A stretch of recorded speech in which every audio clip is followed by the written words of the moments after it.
तो दोस्तों बैंक में या पोस्ट ऑफिस में आपने कोई भी फिक्स डिपॉजिट यानी कि एफडी करवा रखी है तो ये वीडियो आपके लिए बहुत ज्यादा इंपॉर्टेंट होने वाली है, क्योंकि आज की वीडियो में आपको बताने जा रहा हूं मैं कि टीडीएस काटने से कैसे आप बच सकते हैं एफडी पे जो ब्याज मिलता है उसकी इनकम के ऊपर। गाइस एफडी एक ऐसा सिक्योर माना गया है इन्वेस्टमेंट के रूप में।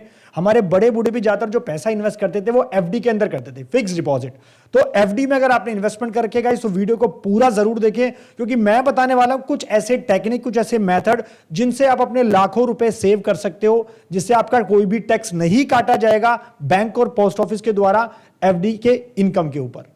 सो गाइस वीडियो बहुत ज्यादा इंपॉर्टेंट होने वाली है। अगर वीडियो आपको अच्छी लगती है तो लाइक करें, शेयर करें और हमेशा की तरह आपसे रिक्वेस्ट आती है कि चैनल को सब्सक्राइब जरूर कर ले, नीचे लाल बटन को दबाएं ताकि कोई नई वीडियो आए तो आपसे मिस ना हो।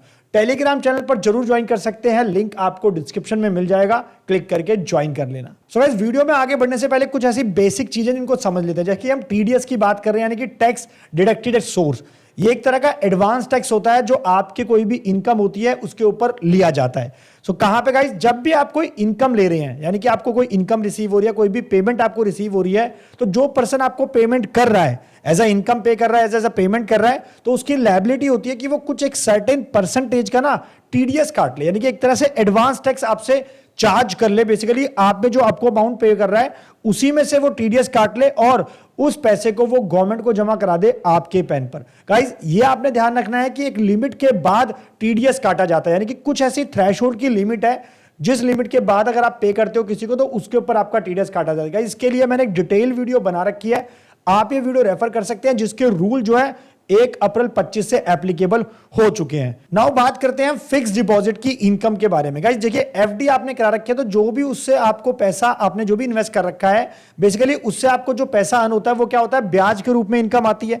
और जो इंटरेस्ट इनकम आप कमाते हैं एफडी के ऊपर वो आपका इनकम टैक्स के हिसाब से टैक्सेबल में काउंट होता है, यानी उसके ऊपर आपको इनकम टैक्स देना पड़ता है। अब गाइस काफी सारे लोगों को इसमें नहीं पता होती है, जैसे कि अगर मैं सीनियर सिटीजन की बात करूं कि उनको आईटीआर में भी शो करना है। काफी सारे केसेस पहले क्या होता था, लोगों ने अपने क्या करा, एफडी करा दी, उस पर ब्याज मिला, अब बैंक ने क्या करा, उस एफडी के ऊपर क्या करा, इंटरेस्ट के उनके ऊपर टीडीएस काट लिया, लेकिन उस पर्सन को पता ही नहीं है।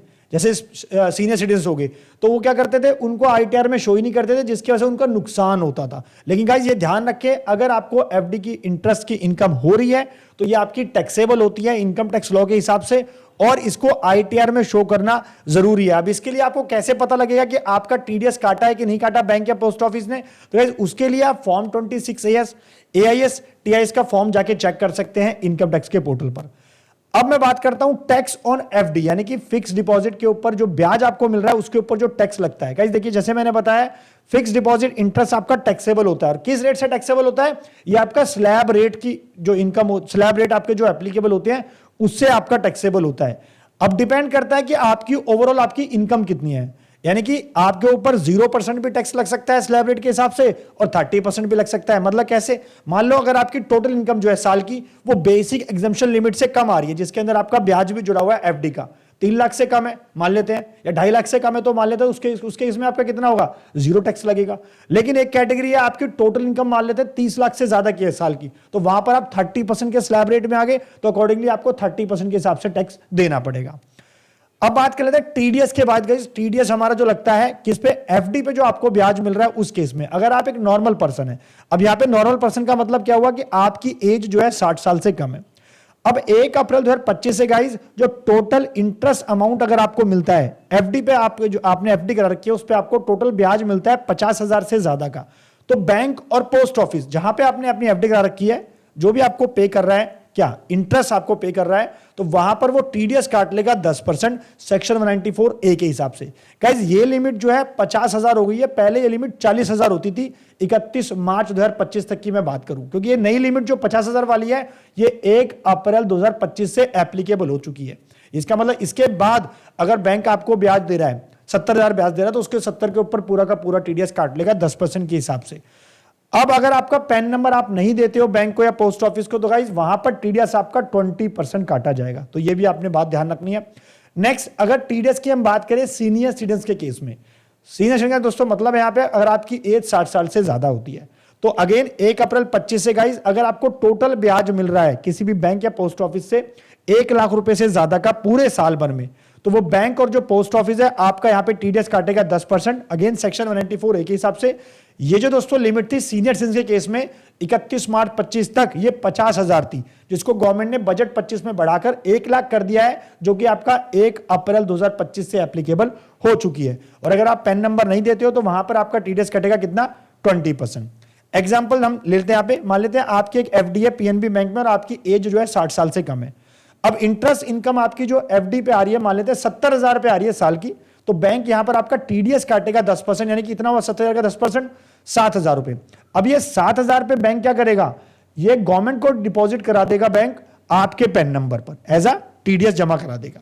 तो बाकी का जो यानी कि अमाउंट हुआ 70,000 माइनस 7,000, बाकी का 63,000 एक्चुअल आपके अकाउंट में, एफडी के अकाउंट में, पोस्ट ऑफिस अकाउंट में ही क्रेडिट होंगे, राइट। यानी कि 70,000 माइनस 7,000, जो बैलेंस जो बचा 63,000 वही आपके अकाउंट में आएगा, 7,000 क्योंकि आपका टीडीएस जमा हो गया आपके पेन पर। अब आपको क्या करना है, अब ऐसा हुआ क्यों है, बेसिकली गवर्नमेंट ऐसी रिक्वायरमेंट क्यों करता है कि आपको टीडीएस काटना पड़े, गवर्नमेंट ने मैंडेटरी रूल क्यों बना रखे हैं, ताकि आप उस 70,000 की इनकम को आपकी आईटीआर में जरूर शो करो और मिस ना करो। अब बात कर लेते हैं गाइस कैसे आप जो है सेव कर सकते हो, ये टीडीएस कटने से कैसे बच सकते हो। यानी कि एफडी के ऊपर आपने जो एफडी करा रखी है उस पर ब्याज मिल रहा है और उस पर गवर्नमेंट टीडीएस काट रही है, सॉरी बैंक टीडीएस काट रहा है या पोस्ट ऑफिस टीडीएस काट रहा है, तो कैसे उससे बचा जाए। तो इसमें दोस्तों हमें 3 तरीके फॉलो करने हैं। पहला है आपको अपनी एफडी को अलग अलग डिफरेंट बैंक्स में स्प्लिट करना है, सेपरेट बैंक में एफडी करानी है, ताकि आपका पूरे साल का जो ब्याज रहे ना, वो जितनी लिमिट है थ्रेशोल्ड लिमिट 50,000 और 1 लाख उससे कम रहे। कैसे, तो आपने क्या करना है, try to do FD in more than 1 bank और पोस्ट ऑफिस, क्योंकि जो लिमिट आपकी 50,000 जो 1 लाख की है वो बैंक वाइज दी गई है गाइस, यानी कि एक बैंक के हिसाब से 50,000 की लिमिट दी गई है और ये पेन वाइज दी गई है और ये ईयर वाइज दी गई है। एग्जाम्पल के तौर पे मान लेते हैं आपने 15 लाख रुपए की एफडी आप कराते हो पीएनबी बैंक में, जहां पर आपको 6.5% एफडी पे ब्याज मिलता है, तो आपका इंटरेस्ट कितना उस एफडी के ऊपर 97,500 रुपए पर एनम। तो अकॉर्डिंगली गाइस अब यहां पे क्या करेगा बैंक, यानी कि पीएनबी बैंक आपका 10% टीडीएस काट लेगा, क्योंकि आपका 50,000 से ज्यादा है। लेकिन अगर आप इस एफडी 15 लाख वाली एफडी को 3 हिस्सों में बांट दोगे, कैसे, आप इसको 3 बैंकों में डिवाइड कर दोगे। मान लो 5 लाख की एक एफडी आपने पीएनबी में करा दी 6.5% पर, तो वहां पर आपका ब्याज कितना बना, 32,500। दूसरी एफडी आपने 5 लाख की एसबीआई में करा दी 6.5% के हिसाब से, और तीसरी एफडी आपने 5 लाख की एचडीएफसी में करा दी 6.5% के हिसाब से। तो कैसे आप देख सकते हैं 5 लाख के ऊपर 6.5% के हिसाब से आपका साल का जो ब्याज बनता है बैंक से, एक बैंक से, वो 32,500 बनता है, 32,500 रुपए बनता है। तो यानी कि आपका 50,000 से कम है एक बैंक से, तो यहां पर आपका कोई भी बैंक आपका टीडीएस नहीं काटेगा। तो आपको कंफ्यूज नहीं होना है, ये जो 50,000 रुपए की जो थ्रेशोल्ड लिमिट रखी गई है ये पर बैंक दी गई है और पर साल की बात की गई है, राइट। तो यहां पर आपका कोई भी टीडीएस नहीं कटेगा। अब इससे आपको बेनिफिट क्या होगा, एक तो यहां पर आपका कोई भी टीडीएस नहीं कटा क्योंकि आपके लिमिट के अंदर आए सेक्शन 94A के हिसाब से। दूसरा, 5 लाख रुपए दोस्तों सिक्योर्ड होते हैं बाय डीआईसीजीसी के द्वारा, यानी कि गवर्नमेंट के हिसाब से अगर कोई भी बैंक डूबता है और आपने वहां पे एफडी कर रखी है 5 लाख की, तो बैंक आपको वो 5 लाख रुपए देगा डूबने के बावजूद भी। तो ये एक गारंटी दी जाती है हर बैंक के द्वारा, ये गवर्नमेंट का रूल है, यानी कि इसका मतलब आप 5-5 लाख करके स्प्लिट करते हैं तो आप एक सिक्योर्ड वे में अपना काम कर सकते हैं, ये सबसे अच्छा बेनिफिट है। और तीसरा, यहां पर बैंक आपके जो एफडी आपने कराई है वो इनकम टैक्स डिपार्टमेंट को रिपोर्ट भी नहीं करेगा, क्योंकि रिपोर्ट आपकी तब होती है एफडी जब आप 10 लाख से ज्यादा की एफडी कराते हो। तो आपने 5 लाख की एफडी कराई है तो यहां पर भी आप बच जाएंगे। लेकिन आज के केस में बैंक के पास सारी इंफॉर्मेशन होती है, चाहे आप 2 लाख की भी एफडी कराओगे और आपको 2,000 रुपए का भी ब्याज मिल रहा है, तो वो भी आपका रिपोर्ट होता है आपके एआईएस और टीआईएस के अंदर। सेकंड आपके पास तरीका क्या है, 15G और 15H फॉर्म भर दो। अब ये क्या है, मान लेते हैं आपकी जो इंटरेस्ट की इनकम है वो 50,000 या फिर 1 लाख से ज्यादा है। 50,000 अगर आप एक नॉर्मल पर्सन की कैटेगरी में आते हो, 60 साल से कम की एज है। 1 लाख अगर आप सीनियर सिटीजन की कैटेगरी में आते हो, आपकी एज 60 साल से ज्यादा है। और आपकी जो ओवरऑल इनकम है वो बेसिक एग्जम्पशन लिमिट से कम है, यानी कि 2.5 लाख अगर आपकी एज 60 साल से कम है तो 2.5 लाख बेसिक एग्जम्पशन लिमिट है। अगर आपकी एज 60 साल से 80 साल के बीच में है तो 3 लाख की लिमिट है, और आपकी एज 80 साल से ज्यादा है तो 5 लाख रुपए की लिमिट है। ये बेसिक एग्जम्पशन लिमिट गाइस है, ये हमारे किस केस में, या हमारे ओल्ड रिजिम के हिसाब से है। अगर मैं न्यू रिजिम की बात करूं तो 3 लाख रुपए की लिमिट है हमारी, और वही लिमिट आपकी दोस्तों 4 लाख रुपए हो जाती है बजट 2025 के बाद।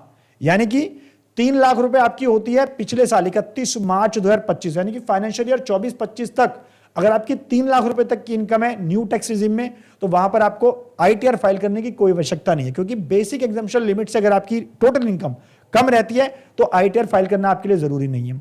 ऐसे ही ये लिमिट आपकी 4 लाख हो जाती है दोस्तों, आपको पता होगा नए स्लैब रेट आ चुके हैं जहां पर आपके 0 से 4 तक क्या है, 0 है, 4 से 8 पे फिर 5% है। तो इस तरह का आपके नए टैक्स रिजिम में हमारे आ चुके हैं, जो कि लेकिन आपका 1 अप्रैल 25 यानी कि फाइनेंशियल ईयर 25-26 से एप्लीकेबल हो गए हैं। तो कहने का मतलब यह कि अगर आपकी इनकम ज्यादा हो रही है ब्याज की, 50,000 से ज्यादा हो रही है, 1 लाख से ज्यादा हो रही है, लेकिन आपकी टोटल इनकम साल की जो है बेसिक एग्जम्पशन लिमिट से कम है, तो गाइस वहां पर आपका ये काम आता है 15G और 15H वाला फॉर्म। यहां पर इस केस में क्या होता है कि यहां पर आपको एक तो ITR फाइल करना मैंडेटरी नहीं होता, पहली बात। दूसरी बात, यहां पर आप 15G और 15H फॉर्म कर सकते हो फाइल। 15G आपका होता है नॉन सीनियर सिटीजन के केस में, यानी कि जहां पर आपकी एज 60 साल से कम है वहां पर आप 15G फॉर्म फाइल कर दो, और जहां पर आपकी एज 60 साल से ज्यादा है वहां पर आप 15H फॉर्म फाइल कर दो।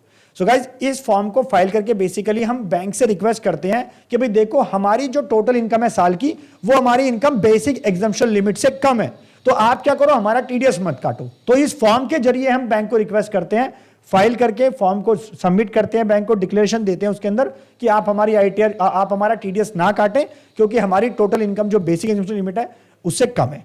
और गाइज ये फॉर्म आपका जो है साल के स्टार्टिंग में होता है, जैसे अप्रैल है तो आपके फर्स्ट वीक में ही आपका फॉर्म ये सबमिट होना चाहिए बैंक को, या जब भी आप FD क्रिएट करा रहे हैं उसके साथ भी इसको आप दे सकते हैं। और ये आपका हर साल, जब तक आपने FD, मान लो आपने 10 साल की FD करा रखी है, तो आपको ये फॉर्म हर साल बैंक को सबमिट करना होता है। 15G 15H। 15G 60 साल से कम वाले एज वालों के लिए है, 15H जिनकी एज 60 साल से ज्यादा यानी कि सीनियर उनके लिए एप्लीकेबल है। गाइस तीसरा हमारे पास ऑप्शन है जो कि लास्ट ऑप्शन है, जहां पर आप अपना TDS अगर कटता है तो उसको आप रिफंड क्लेम कर सकते हो। कैसे? अब आप दोनों ऑप्शंस आप क्लेम नहीं करते हो, कह रहे कि अभी आप कहते हो कि नहीं भाई मेरे को एक ही बैंक में FD करानी है, मैं तो 15 लाख की एक जगह FD कराऊंगा, और दूसरा आप जो है 15G 15H भी फाइल नहीं करते। तो इंटरेस्ट इनकम आपकी जो FD पर है वो 50,000 या 1 लाख से ज्यादा है, और इनकम आपकी जो है बेसिक एग्जम्पशन लिमिट से ज्यादा है, यानी कि ओवरऑल इनकम आपकी मान लेते हैं 5 लाख रुपए तक है, या 7 लाख रुपए तक है, या आपकी 12 लाख रुपए तक है। गाइस ये लिमिट मैंने क्यों लिया है? क्योंकि 5 लाख तक कोई भी टैक्स नहीं है ओल्ड रिजिम में, 7 लाख तक न्यू रिजिम में फाइनेंशियल ईयर 24-25 तक के केस में कोई भी टैक्स नहीं है। 12 लाख की लिमिट गाइस हो जी है कब से? 1 अप्रैल 25 से, यानी कि फाइनेंशियल ईयर 25-26 से 12 लाख तक की इनकम पर कोई टैक्स नहीं है। तो आप क्या कर सकते हैं, जब आपकी इन स्लैब रेट के अंदर इनकम आती है 5 लाख तक, 7 लाख तक या 12 लाख तक, तो अगेन यहां पर आपको क्या है दोस्तों, टैक्स तो पे नहीं करना, लेकिन आपका TDS काटा जा चुका है बैंक के द्वारा, तो आप रिफंड क्लेम कर सकते हो अपनी ITR फाइल करके। अब आप कहोगे सर मान लो मेरी इनकम 5 लाख से ज्यादा है ओल्ड रिजिम के केस में, या मेरी इनकम दोस्तों 7 लाख से ज्यादा है, फाइनेंशियल ईयर 24-25 की बात करूं तो 7 लाख तक के इनकम पे कोई टैक्स नहीं है, लेकिन मेरी इनकम मान लेते हैं 9 लाख रुपए, या फिर मेरी इनकम जो है 12 लाख से ज्यादा है, यानी कि जो मेरा आने वाला साल है उसमें मेरी इनकम 12 लाख से ज्यादा रहेगी, तो उस केस में क्या होगा? तो गाइस जो आपका TDS काटा होगा बैंक ने वो आपका यूटिलाइज हो जाएगा जहां पर आप लो टैक्स पे करोगे। मान लो आपकी इनकम जितनी बैठी, लेट्स सपोज आपकी इनकम 9 लाख रुपए बैठी, एक अप्रोक्सीमेटली मान लेते हैं आपका उस 9 लाख की इनकम के ऊपर 24-25 की मैं बात करूं, ऑन एन एवरेज मान लेते हैं 80,000 रुपए का टैक्स बैठा, अप्रोक्सीमेट मान लेते हैं 80,000 का टैक्स बना, गाइस कैलकुलेट बाद में कर लेंगे, 80,000 का टैक्स बैठ गया। अब 80,000 में से मान लेते हैं आपका बैंक ने TDS काट लिया FD के ऊपर कितना, 20,000 रुपए, तो आपको यानी कि 80 - 20 कितना पे करना है? ओनली 60,000 ही पे करना है। लेकिन मान लेते हैं आपका जो है आपकी लायबिलिटी टैक्स की कितनी बनती है, लेट्स सपोज 25,000 रुपए बनती है, और आपका TDS बैंक ने काट लिया 40,000 रुपए, ठीक है जी, तो यानी कि 25 - 40, तो यहां पर आप 15,000 पे रिफंड क्लेम कर सकते हो। कैसे? कुछ ऐसे तरीके थे जो मैंने आपको बताए, जिनको फॉलो करके आप अपना TDS कटने से बचा सकते हैं। किसके ऊपर? FD की इनकम के ऊपर। इस वीडियो को मैक्सिमम शेयर करें। कुछ आपके मन में क्वेश्चन है, कुछ आप टॉपिक सजेस्ट करना चाहते हैं जिसके ऊपर मैं डिटेल वीडियो बनाऊं, तो गाइस कमेंट करके जरूर बताना, कोशिश करूंगा आपके सारे कमेंट्स करने की, रिप्लाई करने की, और वीडियो को मैक्सिमम शेयर करें, चैनल को सब्सक्राइब कर लें, नीचे लाल बटन को दबाएं ताकि कोई वीडियो आए तो आपसे मिस ना हो। और ये वाले नोट्स अगर आपको चाहिए तो आप हमारे टेलीग्राम चैनल से डाउनलोड कर सकते हैं, लिंक आपको डिस्क्रिप्शन में मिल जाएगा। तो मिलते हैं नेक्स्ट वीडियो में, थैंक यू।